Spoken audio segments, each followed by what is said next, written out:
Thiko ithatu hituku kiama kia marigitari KMPDU nikiaheanire mukana wa kuiga mirothi mweri ukite makienda thirikari gukinyaniria ngirimiti yao ya uruti wira ya mwaka wa 2017 iria maugite ndiri yahingio. We have the issues of the call room that has not been implemented. We have the issues of the promotions that has not been implemented. We have the issues of employment, and these has remained unimplemented. And also the tools and equipment that doctors need to offer services to the public. Reu Thirikari irenda KMPDU gutiriria mugomo uyu.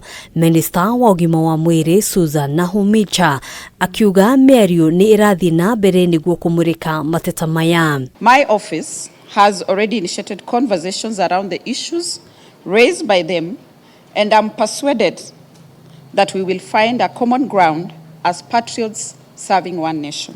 Nahumicha ekwaragia na andiki a mohoro kuria ninge ahithuritie ati kuri na giikaro kia anyitite mi sekta-ini no kiambiriria-ini kia mwaka ukite kwaririria uria motungata ma urigitani rungu rwa mutaratara wa NHIF mekugacirithio. We promise Kenyans that we are going to put together the many schemes that were in existence, and therefore NHIF was not able to operate properly.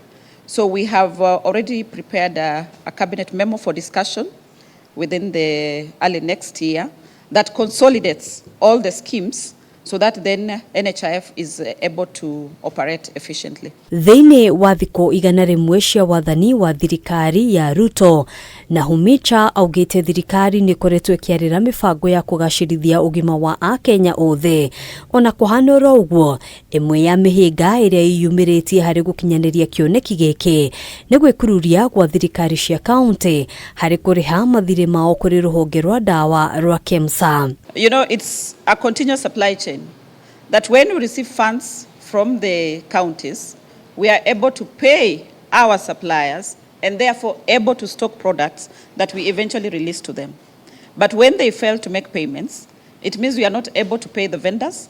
They are not able to deliver to us. We remain out of stock. Mage maria thirikari irongoreirie ni uthondeki wa njanjo guku bururi-ini kuria Kenya ikiranire ngirimiti na kambuni ya uthondeki wa njanjo ya Moderna kwambiriria kiganda kia uthondeki wa njanjo ikinyariria ritanyitwo kuhura njeki kambuni ya uthondeki wa njanjo guku bururi-ini. But then they will hold hand of Kenya Biovacs to fill and pack those vaccines, as now we steady our Kenya Biovacs to be able to do their own manufacturing. So we expect a lot of technology transfer and more of babysitting Kenya Biovacs to ensure that it stands on its feet and eventually manufacture. Hadini ha Kameme TV, jitagugina wawadirwa.